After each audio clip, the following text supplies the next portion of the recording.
안녕하세요, 여러분. 저는 50대 형사일을 이어오고 있는 남성 애청자입니다. 제 소개만 해도 험상궂게 생겼을 것만 같은 사람이 이곳의 애청자라고 해서 다들 많이들 웃지 않을까 싶습니다. 아마 한창 때라면 이곳들 사연에 관심이 없을 것도 같지만 저도 몇 년 동안 소가리를 한 적이 있어 이곳의 일들이 남일 같지 않고 잘 해결된 일이 제일인 것만 같아 계속 보게 되네요. 웬만하면 희망적인 사연을 찾아서 보는 편이에요. 그런 이야기를 듣고 있노라면 앞으로 저에게도 더 나은 미래가 있을 것 같고 삶을 더 열심히 살게 하는 힘을 주거든요. 희망적인 이야기라고 하면 제 이야기도 빼놓을 수 없을 것 같아 용기를 내서 사연을 보내겠습니다. 직업이 직업인 만큼 최대한 업무나 신상이 파악되지 않게 작성할 테니 양해 부탁드리겠습니다. 저는 굉장히 불우한 어린 시절을 겪었어요. 제 기억이 시작될 쯤부터 부모님께서는 매일같이 부부싸움을 하셨죠. 싸움을 하는 횟수도 기억이 나는 이유도 너무 많아 누가 잘못을 했고 누가 심했는지 가리질 못할 정도로 말이에요. 그러다 어머니께서 매일 벌어지는 부부싸움을 참지 못하고 집을 나가셨습니다. 매일 사회에 대한 불만을 토해내시던 알코올 중독인 아버지께서는 자신의 답답한 마음을 저에게 이야기하고 싶으셨는지 어린 저를 두고 화를 내시기 시작하셨죠. 그 주체 못할 화는 항상 폭력적인 행동으로 이어졌고 아버지를 말릴 사람이 없던 우리 집은 매일 뭐 하나씩은 부러지기 일쑤였습니다. 다행이라고 말해야 할지 모르겠지만 몸을 숨겼던 저에게는 폭력을 사용하시지 않아 육체적인 고통은 없었지만 매일 저녁이 되면 벌어지는 난리통에 정신적으로는 엄청난 고통을 받고 있었죠. 그러다 그런 아버지마저도 어린 저를 두고 집을 나가셨어요. 혼자서 생활이 불가능했던 저는 친척집을 찾아가 머무르게 되었죠.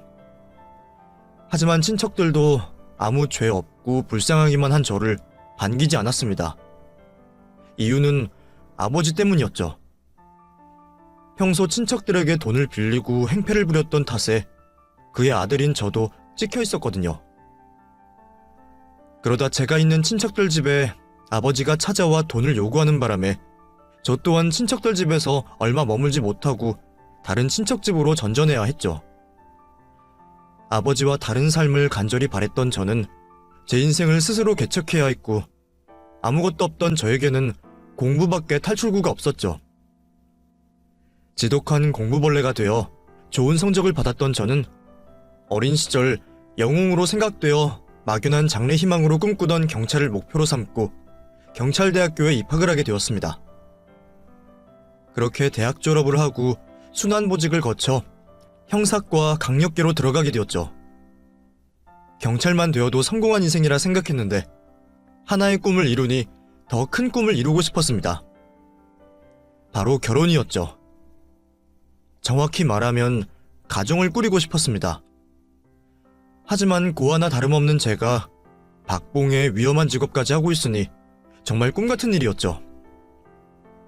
저도 객관적으로 불가능하다 생각했어요. 그런데 평소 같은 과에서 동거동락하며 저를 아껴주시던 선배분께서 형수님의 동생분을 소개시켜 주셨습니다. 그 여잔 언니 때문인지 제 직업을 대수롭지 않게 여겼고 저의 불우한 가정 환경과 과거도 신경 쓰지 않았어요. 오로지 현재의 저만 중요시하고 판단했죠. 무엇 때문인지 모르겠지만 제가 제법 믿음직했나봐요. 여자는 저와 연애를 하게 되었고 서로를 무척이나 사랑하던 우리는 결혼식까지 치를 수 있었습니다. 평생 가질 수 없을 것 같았던 꿈같은 결혼 생활이야 그랬을까요? 정말 매일 하루, 매 시간, 매 초가 좋았습니다. 아내와 떨어져 일을 하고 있는 동안에도 힘든 줄을 몰랐어요. 거친 범죄자들과 부딪히고 생고생을 하면서도 입가에는 웃음이 번졌습니다. 저에게 아내가 있고 가족이 생겼다는 것만으로도 이 세상 모든 걸 가진 것 같았죠. 항상 외롭게 살아왔던 저에게 처음으로 생긴 가족은 매일이 벅차올라 진정이 되지 않을 만큼의 행복을 주었죠. 형사 생활을 하는 제가 바빠 신혼 생활을 다른 사람들보다 즐길 순 없었지만 우리는 가치 있는 시간을 소중하게 생각하며 단 한순간도 서로에게 눈을 떼지 않았죠. 서로에게 빠져 즐기기도 바쁜 신혼 생활 중이었지만 우리는 서로를 닮은 아이를 원했습니다. 다들 평생에 한 번 있는 신혼을 즐기라고 말했지만 우리는 우리가 가지고 있는 사랑을 나눌 다른 존재를 원했고 그 존재의 탄생으로 생길 더 큰 행복을 바랬습니다. 그렇게 아내와 합의하에 임신을 하게 되었고 저와 아내를 반반씩 닮은 예쁜 아들을 낳게 되었어요. 아이의 작은 행동에도 울고 웃으며 감동적인 나날을 보내던 중 우리의 아이가 다른 아이와 조금은 다르다는 것을 알게 되었습니다. 유독 한쪽 다리에 힘을 주지 못했고 다리의 발달이 더디나는 걸 확인했죠. 병원에서 검사를 받은 결과 선천적인 장애를 가지고 있었습니다. 모든 부모가 아이의 작은 문제도 자신의 탓으로 느끼고 가슴 아파하는 것처럼 저와 아내도 모두 자신들 때문에 생긴 일이라고 탓을 하며 자책을 했죠. 하지만 아예 극복하지 못할 장애라고 생각하지 않았습니다. 불편은 할 수 있지만 평생 생활하는 데 있어 문제가 없게 할 수 있을 거라 생각했어요. 저와 아내 모두 마음을 굳게 다지며 그 누구보다 예쁘고 소중했던 아이를 정성껏 키우기로 했죠. 조금의 장애라도 불편함을 덜할 수 있도록 물리치료와 교정을 받으며 아이를 돌봤습니다. 아마 다른 사람들이 보기에는 아이가 장애를 가진 것 빼곤 저희 가족이 더없이 행복해 보였을 거예요. 하지만 겉으로 보여지는 것보다 장애가 있는 아이를 키우는 건 몸과 마음이 많이 힘든 일이었죠. 육체적인 고단한 건 버틸 수도 있고 회복도 되었지만 바깥 사람들이 저희 가족에게 주는 마음의 상처는 하나하나 마음에 박혀 떨어지질 않았죠. 불편한 시선과 배려 없는 말을 듣게 된 날에는 가슴에 여러 상처를 꽂고 집으로 돌아오곤 했어요. 그럴수록 아이에게 불편한 장애를 고쳐주고 싶었습니다. 완벽히 고쳐지지 않더라도 편한 생활을 할 수 있게 말이죠. 그렇게 어린 시절부터 받았던 물리치료와 교정은 아이가 초등학생이 돼서도 계속되었어요. 아내가 매번 차에 아이를 태워서 이동을 해야 할 만큼 고된 일이었지만 변화되는 아이의 모습을 보고 감사해하고 뿌듯해하며 계속 이어갔죠. 아들도 불평 한번 할 수 있는 상황에 단 한 번도 보채지 않고 잘 따라와 주었고요. 그날 역시 아내는 아들을 태우고 집과 멀리 떨어진 교정치료를 받는 곳으로 가고 있었습니다. 저는 전날 저녁 근무를 위해 나가 당일 퇴근을 하고 만날 아내와 아들과의 저녁 식사를 기대하고 있었죠. 그런데 한 통의 전화가 걸려왔습니다. 아내가 운전 미숙으로 교통사고가 발생하여 사망을 했다는 전화를 말이죠. 급히 도착한 병원에서 싸늘하게 식어버린 아내의 시신을 마주하게 되었습니다. 어제 저녁에만 해도 생기발랄한 모습으로 저에게 웃어주던 천사 같은 내 아내가 차디찬 영안실에 누워있었어요. 자고 있는 듯한 모습에 당장이라도 일어나 저를 안아줄 것 같은 아내는 너무나도 차가웠고 딱딱하게 굳어가고 있었죠. 평생 눈물이라곤 흘려본 적이 없던 제 눈에서 정말 하염없이 눈물이 흘러나왔습니다. 시간이 지날수록 아내가 죽었다는 걸 받아들일 수밖에 없는 그 상황이 미칠 것만 같았죠.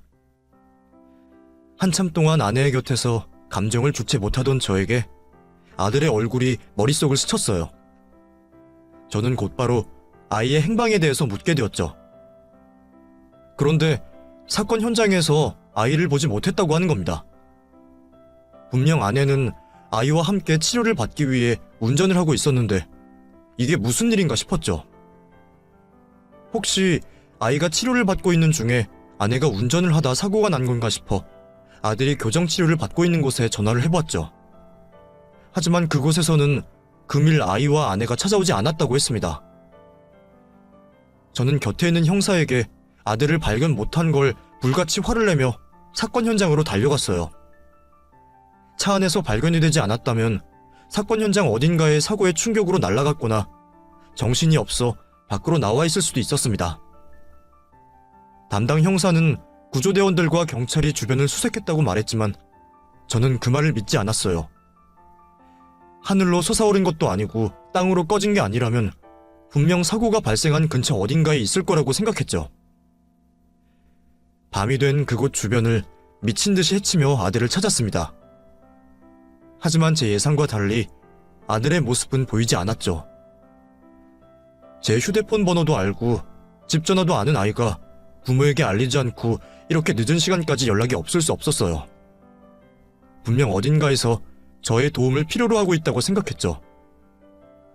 그날부터 아이를 찾기 위해 사고가 난 주변의 모텔에서 머물며 아이를 찾았습니다. 해당 사건 담당 경찰도 아이의 실종 상황을 파악하고 찾고 있었지만 아버지가 되어 의자에 앉아 언제 들려올지 모르는 소식을 기다릴 수는 없었죠. 제 직업을 이용하여 저도 아이를 찾는데 개인적인 움직임을 가졌습니다. 경찰과 같이 파악한 아내의 마지막 모습이 담겨져 있는 CCTV에는 분명 아들이 아내의 옆좌석에 타 있었어요. 사고가 난 지점은 고속도로에서 빠져나오는 곳이라 고속도로 쪽 CCTV가 마지막이어서 사고 난 상황과 함께 아이가 사라진 상황을 볼 수 없었습니다. 평소 운전이라면 저보다 더 자신 있어 하는 아내가 운전 미숙으로 사고가 났다는 것 또한 납득이 가지 않았기 때문에 저는 다른 방향으로 수사를 하게 되었죠. 경찰, 그것도 강력계 형사라면 누구나 한 번쯤은 안면 있는 범죄자들에게 협박성 메시지를 받곤 합니다. 저 또한 마찬가지였죠. 그렇다 보니 이 상황이 저에게 복수심을 가진 범죄자가 저지른 행동이 아닐까 의심을 하게 되었어요. 그렇게 저와 관련된 범죄자 리스트를 모두 뽑은 저는 모텔에서 머물며 한 명씩 정리를 했죠. 낮에는 사고가 난 인근 주민들에게 아이의 실종 전단지를 건네주며 목격을 하지 않았는지 일일이 확인을 했고, 밤이면 근처 도시를 돌며 아이를 찾았습니다.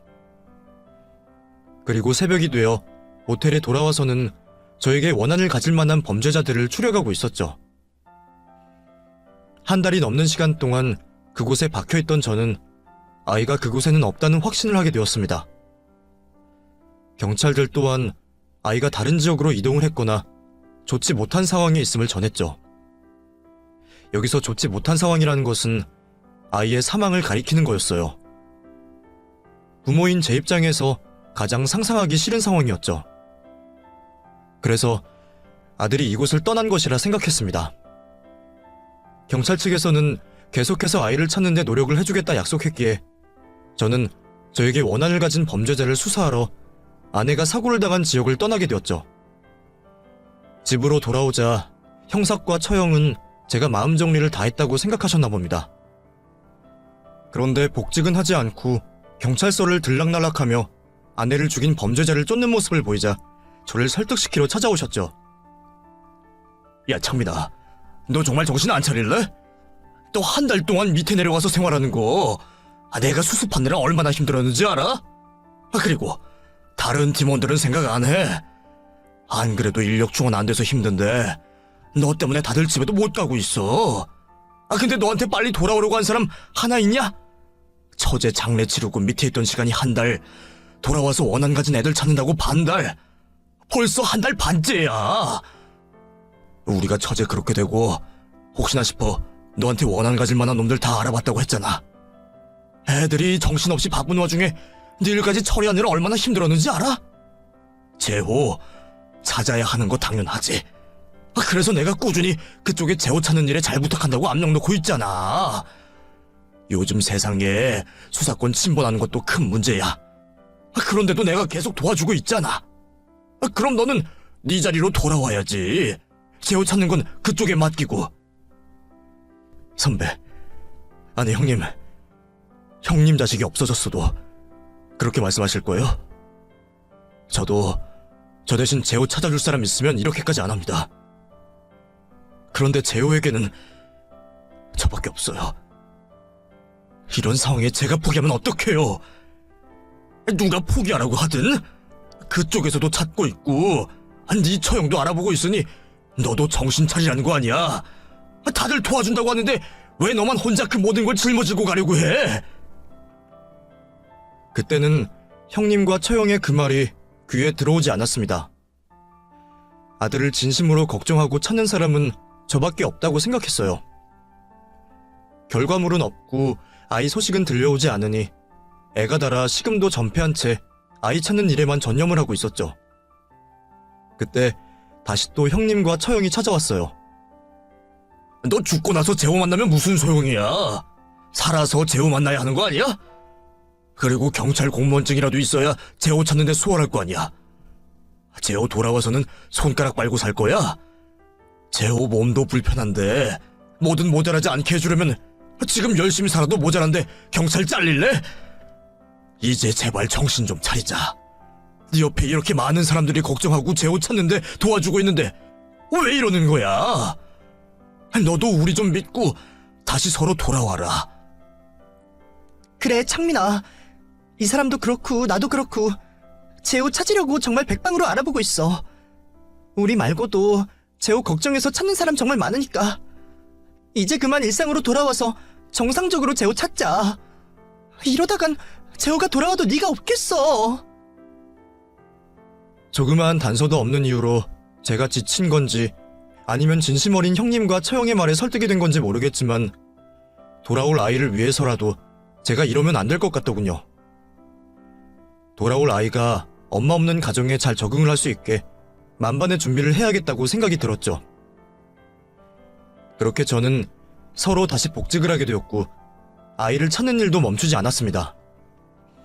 혹시 일상으로 복귀한 제가 아이를 찾는 일에 소홀할까 싶어 저는 더욱더 철저하게 제 마음을 관리했어요. 형사 일을 하면서 중간중간 계속해서 아이의 상황을 업데이트했고 쉬는 날에는 지친 몸을 이끌고 나가 아이가 없어진 사건 현장인 그곳에서부터 추적을 처음부터 시작했죠. 아이가 사라졌다면 범죄와 관련이 있을 수도 있겠다 싶어 탐문을 다니며 여러 사람에게 물어보고 검거한 범죄자들에게 아이의 사진을 보여주며 혹시 본 적은 없는지 매번 확인을 하고 다녔습니다. 누군가는 단 한순간도 아이를 찾는 일을 멈추지 않는 저를 보고 지독하다고 표현했지만 저는 그에 상관하지 않고 평범한 일상을 보내는 시간이 지나면 지날수록 더 악착같이 아들을 찾는 행동을 했죠. 어쩌면 아들을 찾지 못한 저에게 스스로 내리는 벌이었을 겁니다. 아들이 어떻게 살고 있는지 모르는 이 상황에 따뜻한 밥을 먹고 편안한 잠자리에 드는 것에 죄책감을 느끼며 저를 극한으로 몰고 갔죠. 하지만 그런 제 노력과는 상관없이 아이에 대한 소식은 들려오지 않았습니다. 경찰인 제가 더 잘 알고 있었습니다. 현실적으로 아이를 찾을 수 없다는 걸 말이죠.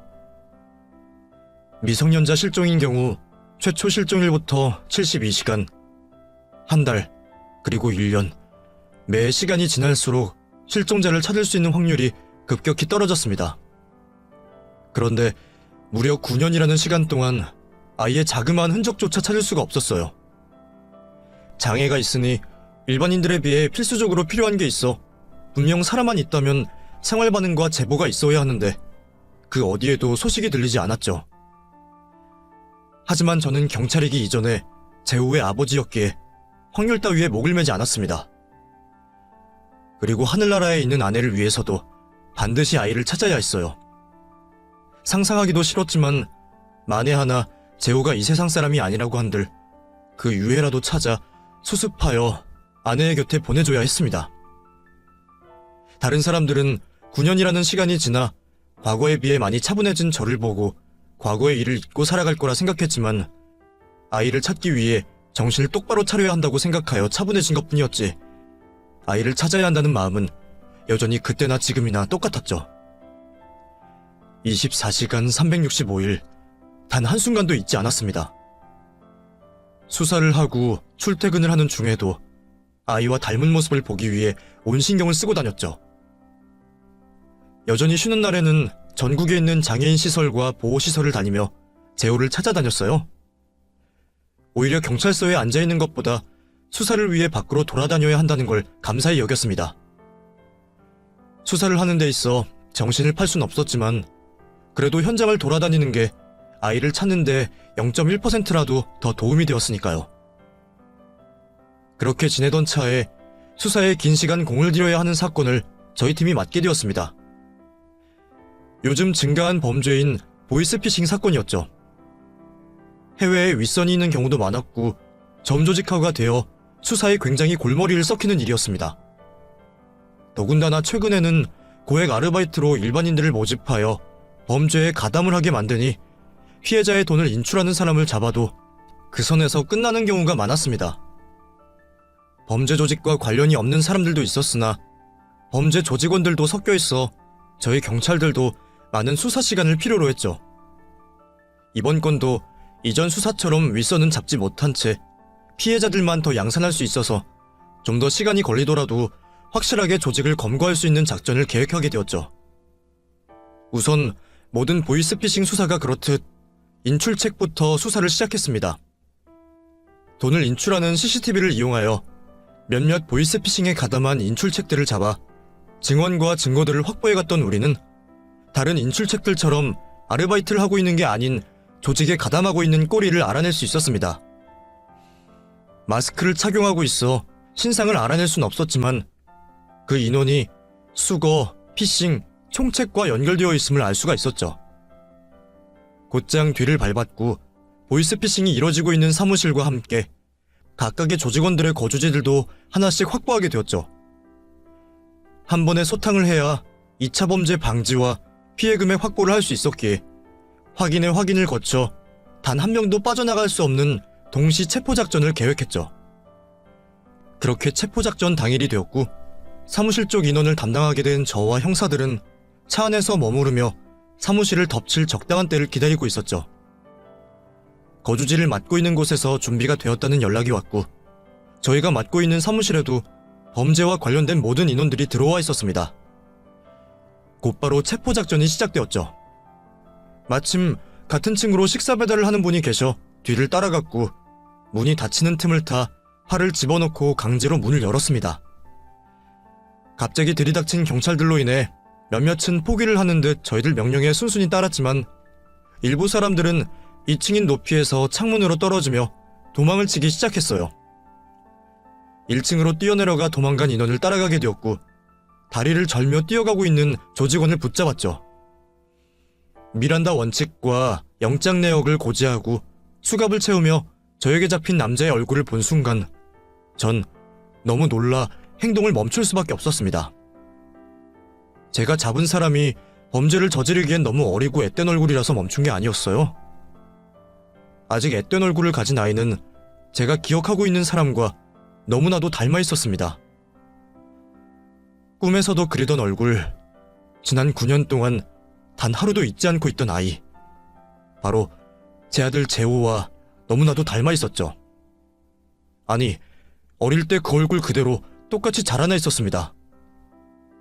너무 어린 나이에 저와 헤어져 바로 기억을 못하는 건지 알 수가 없었지만 재호라고 생각이 드는 그 아이는 저를 눈앞에서 보고도 알아보지 못했죠. 왜 그러는 것까진 모르겠지만 우선 제가 잃어버린 재호가 맞는지 확인을 하고 싶었습니다. 무엇이든 확인을 하고 싶었던 저는 방금 전까지 절고 있던 다리가 어느 쪽인지 재호와 똑같은 얼굴의 아이에게 묻게 되었어요. 단순히 2층에서 맨몸으로 떨어져 다리를 절고 있다고 생각했는데 만약 그게 아니라면 다리에 장애가 있던 재호와 똑같았습니다. 방금까지 절뚝거린 다리가 어느 다리지? 아까 사무실에서 떨어지면서 다리를 다친 거야? 아니면 원래 그런 거야? 아, 뭔데요? 지금 사람 놀려요? 왜? 내 다리 다쳤으면 아저씨가 치료라도 해줄 거예요? 됐고, 빨리 경찰서에나 데려가요. 사람들 구경 나와서 쪽팔려 죽겠구만. 어린 시절 제가 기억하는 재호에게서 나올 수 없는 단어와 말투를 하던 아이에게 놀랐지만 그보다 빨리 확인을 하고 싶어 조급해졌습니다. 순간 목소리를 높이고 말았죠. 빨리 말하라고! 방금 어느 쪽 다리로 절었어? 그리고 그 다리 원래 그런 거야? 다쳐서 그런 거야? 갑작스러운 고함에 놀란 아이는 주눅이 든 얼굴을 하며 제 물음에 답을 했죠. 원래 왼쪽 다리가 어릴 때부터 불편해서 잘 못 걸어요. 수사받을 때 이 다리 가지고 문제 삼지 않을 테니까 그만해요. 똑같았어요. 우리 재호와 말이죠. 저는 현재 검거 작전을 벌이고 있다는 것도 잊은 채 잔뜩 흥분을 한 상태로 몇 가지를 더 아이에게 확인했습니다. 너 이름이 뭐야? 생년월일, 아니 주민등록번호 불러봐.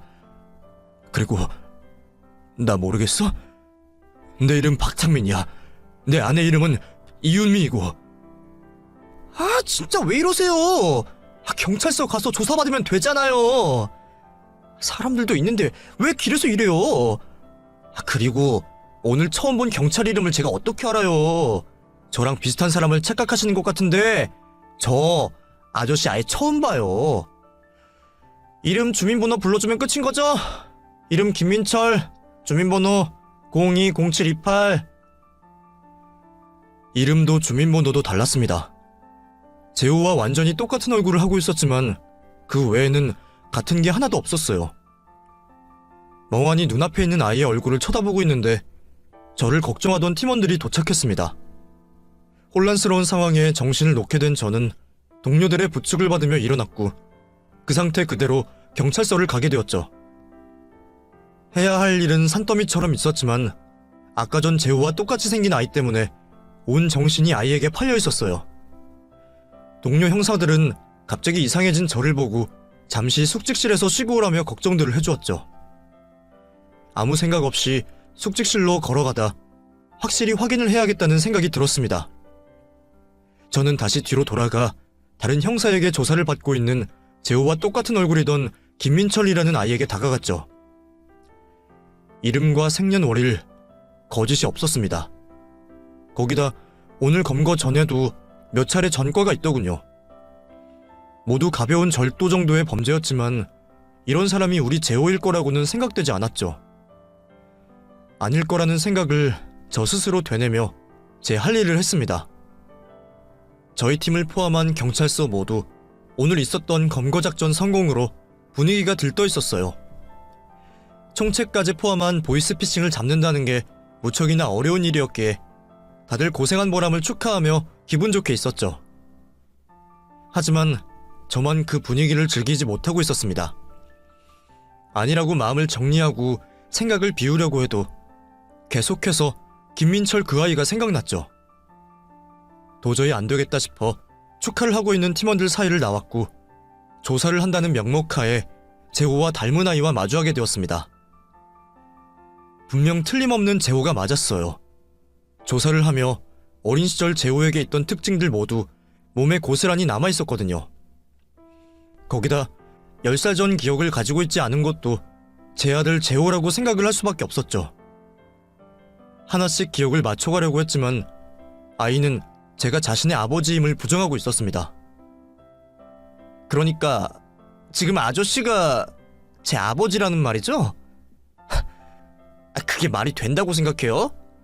진짜 저한테만 왜 이러시는 거예요? 이름, 나이 전부 다 다른데 왜 계속 저한테 집착을 하세요? 기억이 없는 건 어렸을 때 고아원에서 폭행을 당해서 그런 거예요. 다리도 그때 다쳤다고 했고요.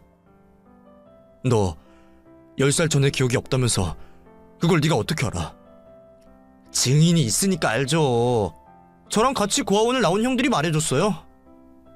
그래? 그럼 그 형들은 어딨어? 어느 고아원에 나왔는데? 너가 고아원에 들어갔을 때면 전산 기록이 다 있어서 찾을 수 있을 거야. 그건 아저씨가 알아내야 하는 거죠. 왜 나한테 그래요? 어쨌든 나 진짜 아저씨 아들 아니니까 나한테 좀 그만해요. 직접 유전자를 채취해서 친자 검사를 받고 싶었지만 아이 스스로 거절을 하니 어쩔 방법이 없었습니다. 그렇다고 강제로 할 수도 없었죠. 설득을 시켜보려 했지만 오히려 저를 더 이상한 사람으로 쳐다봤고 제 의도와 다르게 아이는 저를 더 거부하기 시작했습니다. 오히려 귀찮게 구는 제가 불편하여 모든 범행 사실을 인정하고 경찰서를 떠나고 싶어 했죠.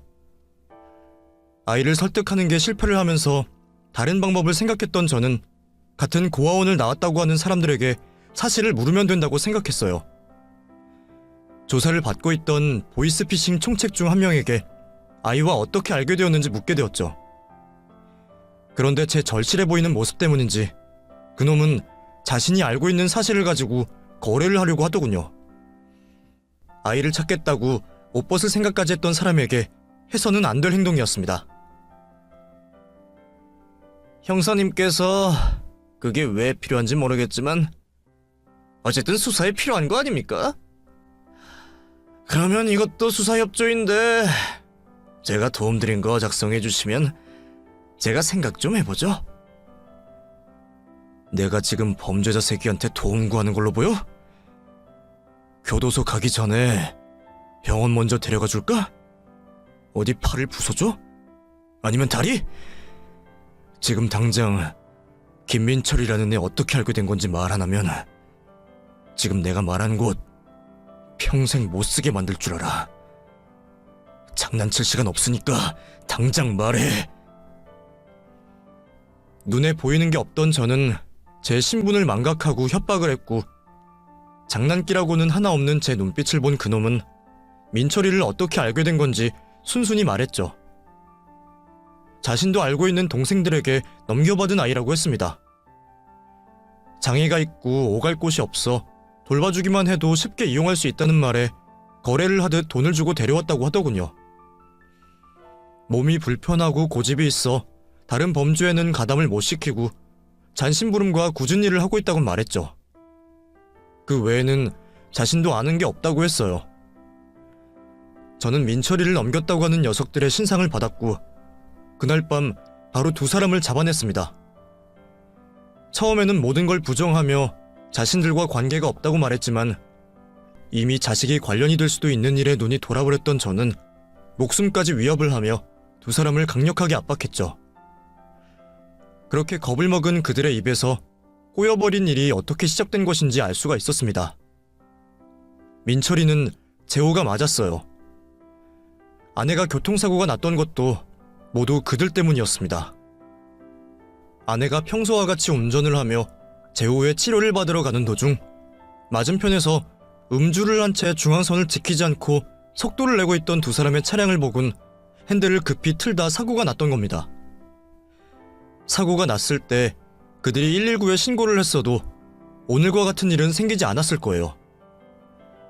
그런데 자신들 때문에 사고가 난 것에 겁이 났던 두 사람은 어디에도 신고를 하지 않은 채 차 안에 있는 사람들의 상태를 확인했던 거죠.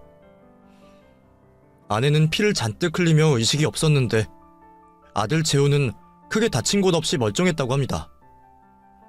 충격으로 인한 고통을 호소하긴 했지만 겉으로는 문제가 없어 보였대요.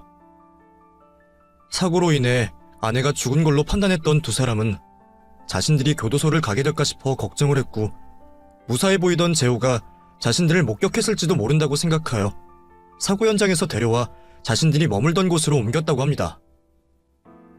그런데 사고의 충격 때문인지 사건 당시는 물론이고 이전의 기억들까지 모든 게 없었다는 걸 알고는 아이를 이용했던 거죠. 재호를 속이는 건 두 사람에게 어려운 일이 아니었습니다. 이미 여러 범죄에 가담을 했던 두 사람에게는 수많은 개인정보를 가지고 있었고 그 중에 재호의 나이와 비슷하고 실종 상태거나 이미 산 사람이 아닌 신상을 줬던 거죠. 그게 바로 김민철이라는 사람의 신상이었습니다. 그 다음 아이가 살아온 스토리는 두 사람의 입맛대로 만들면 되었어요. 아이가 철저히 이 세상 혼자라는 걸 알도록 고아 출신의 시설에서 폭행을 당했던 아이로 만들었고 두 사람은 같은 고아원 출신의 형으로 재호를 속였던 거죠. 기댈 곳이 두 사람밖에 없다는 걸 믿은 재호는 김민철로 살기 시작했고 두 사람과 어울리며 시키는 일은 다 하게 되었던 겁니다. 그게 범죄라고 해도 말이죠. 그러다 돈이 급했던 두 사람이 아이를 조직에 팔아넘겼고 그곳에서 숙식을 해결하며 잔심부름과 시키는 일을 하고 있었던 거예요. 아이가 겪은 일들을 또다시 생각하고 서술하는 것도 가슴 아픈 일입니다. 아이가 지난 6년간 어떻게 살았는지, 어떤 기분이었는지 당시 아들의 마음을 직접 들여다보지 않아도 알 것 같았어요. 아이가 처음 범죄를 저질렀던 사건의 기록을 보면 정말 어쩔 수 없이 저지른 행동이고 얼마나 겁을 먹고 있는지 잘 나와 있었죠. 물론 그 횟수가 여러 차례 이어지다 보니 나중에는 죄책감이나 반성이 줄어들었지만 말이에요. 어떤 이유든 간에 범죄를 저지른 아이를 이해해달라는 말은 아닙니다. 하지만 아이는 첫 범죄인 통닭 2마리를 훔치기 전에 두 사람에게 무자비한 폭행을 당했고 두 사람에게 버려진다는 말까지 당하면서 훔치는 일은 할 수 없다고 말하던 아이였어요. 만약 그런 상황에 처해 있지 않았다면 아이는 절대 그런 일을 쉽게 할 아이가 아니었습니다. 아이를 자신들의 꼭두각시 인형 마냥 이용하고 범죄의 길로 인도한 두 사람이 용서가 되지 않더군요. 모든 걸 반성한다면서 그 당시 미성년자의 나이여서 지금 죄를 묻는다고 해도 처벌이 되지 않을 거라 말하는 두 사람에게 재호가 겪어온 고통과 저지른 죄에 합당한 처벌을 내리고 싶었습니다. 하지만 피해자가 없는 상황에 두 사람을 현재는 처벌이 불가능했죠. 우선 피눈물을 삼키며 두 사람을 보냈습니다. 저는 두 사람의 목소리가 담긴 휴대폰을 가지고 경찰서로 돌아갔습니다. 가짜 인생을 진짜로 믿고 있는 내 아들 재호에게 다시 자신의 인생을 찾아줘야 했어요. 차를 타고 경찰서로 돌아가는 길 내내 눈물이 흘렀습니다. 저 또한 정말 불우한 어린 시절을 겪었다고 생각했는데 우리 아들 재호가 겪었던 일에 비하면 세 발의 피나 마찬가지였어요. 아이를 잃어버렸을 당시 모든 걸 포기하고서도 아이를 찾아야 했습니다. 그랬다면 아이가 김민철이라는 이름과 인생을 믿게 된 지 얼마 안 되었을 때 아이를 찾게 되었을지도 몰랐죠. 그랬더라면 지금 아이와 제가 이러한 비극적인 상황으로 서로를 마주보지 않았을 겁니다. 먼저 하늘나라로 간 아내에게도 미안했어요. 하늘나라에서 이 모든 상황을 지켜보며 얼마나 가슴 아파했을지 그 심경을 알 것 같았죠. 눈물을 잔뜩 흘리며 돌아온 경찰서에서 저는 재호를 불러내어 오늘 알게 된 사실들을 설명해주며 녹음된 내용들을 들려주었습니다. 이 모든 이야기를 듣고 혼란스러워하는 건 재호 역시 마찬가지였어요. 9년 동안 믿고 단 한 번의 의심도 하지 않았던 자신의 인생이 모두 가짜라는 걸 바로 받아들이기 힘들어했죠. 너무나도 당연했습니다. 저는 아이의 상황을 이해할 수 있었어요. 아이에게 생각할 수 있는 시간을 주면서 모든 걸 확실히 할 수 있는 결과인 친자 검사를 하자고 했죠. 그제서야 아이는 순순히 제 말을 따라주었고 저와 아들의 샘플을 채취하여 검사소에 보냈죠. 생각보다 빠르게 검사 결과가 왔고 저는 그 결과지를 열어보지도 않고 재호 앞에서 펼쳐보였습니다. 전 확신했어요. 그 안의 결과에는 우리 두 사람이 친자, 아빠와 아들이라는 사실을 말이죠. 제 믿음이 맞았습니다. 확실한 친자 결과가 나왔죠. 어색해하는 아이와 달리 저는 그제서야 눌러왔던 기쁜 마음을 표현했죠. 지난 9년 동안 이와 같은 날만을 기다려왔습니다. 비록 좋지 못한 상황에서 하게 된 재회였지만 다시 아들을 찾을 수 있어서 정말 다행이었어요. 그렇게 아들과의 재회를 즐기던 저는 다시 바빠지기 시작했죠. 이제 아들의 편에 서야 했습니다. 물론 죄가 있다면 처벌을 받아야겠지만 억울한 상황은 없도록 해야 했어요. 그게 아들을 위해 해야 할 아버지의 일이었죠. 제가 참여했던 수사였던 만큼 옷을 벗어야 할 수도 있었지만 이제는 가릴 것이 없었습니다. 설령 문제가 되어 공사판을 전전하고 리어카를 끈다고 해도 아들을 위해서 할 수 있는 건 다 해봐야 했어요. 문제는 아이가 했던 일이 보이스피싱인지 알고 있었는가, 다른 협박이나 위협으로 어쩔 수 없는 상황인가 였습니다. 변호사를 고용하여 아들을 변호하게 되었고 저는 보이스피싱 조직원들에게 수사를 하며 아들 상황이 어떠했는지 알아보았죠. 혹시 몰라 피해자분들을 만나 아이가 처했던 상황을 자세히 설명하며 선처를 받을 수 있게 사정을 했습니다. 정말 제가 할 수 있는 건 모든 걸 다 하게 되었고 이제 법원의 판단만 남아있었죠. 감정에 호소하고 아이가 당한 사연이 받아들여지는 법원의 판단이 아니다 보니 정말 초조하게 기다렸습니다. 마침내 판결이 났고 아들은 무죄를 받게 되었습니다. 정말 다행이었죠. 법원에서는 아이가 정상적인 판단을 내릴 수 없는 상황이라고 판단했고 범죄를 가담한 것 또한 평소 시키던 심부름으로 판단하여 가담을 했다고 보여진다 했어요. 거기다 피해자들 또한 선처를 원한다는 점에서 좋은 결과를 받게 되었죠. 정말 다행이었습니다. 정말 감사한 일이었죠. 저는 도움을 주신 변호사분과 피해자분들에게 감사의 인사표시를 하게 되었어요. 그렇게 아들의 무죄를 밝혀낸 저는 아들과 저에게 잃어버린 9년이라는 시간을 만들게 한 두 사람을 처벌할 수 있는지 확인을 했습니다. 역시나 문제는 나이였습니다. 아이를 속이고 범죄 교사를 한 시점이 미성년자여서 처벌을 할 수가 없었죠. 하지만 성인이 되어서 저지른 범죄들은 달랐습니다. 둘을 대신하여 누명을 썼던 아들은 사건에 대해 정확하게 기억을 하고 있었고 이를 다시 물을 수 있었죠. 그렇게 두 사람이 저지른 범죄를 하나씩 알아가며 법원에 세울 수 있었고 처벌을 받게 했죠. 아이가 당한 일들과 9년간 까맣게 타버린 제 마음에 맞는 처벌은 아니었지만 그래도 정당한 벌을 내릴 수 있어 그것으로 만족할 수 있었어요. 그리고 더는 다른 것들에게 신경을 쓰고 싶지 않았습니다. 지금 저에게 돌아온 아들과 같이 못 있었던 9년의 공백을 좁히기도 바빴거든요. 아이가 돌아오고 기뻐했던 건 저뿐만이 아니었습니다. 모든 걸 포기하려는 저에게 항상 힘을 북돋아주시고 도움을 주셨던 형님과 처형께서도 돌아온 재호를 반겨주셨죠. 그리고 재호의 기억을 되찾는데 많은 도움을 주셨던 분들이에요. 그렇게 2년이라는 시간이 흘렀고 지금은 재호의 기억이 많이 돌아온 상태입니다. 아직도 사고 당시와 그 앞뒤로 기억에 공백이 있긴 하지만 저로서는 아들에게 그때의 기억이 없는 게 다행이네요.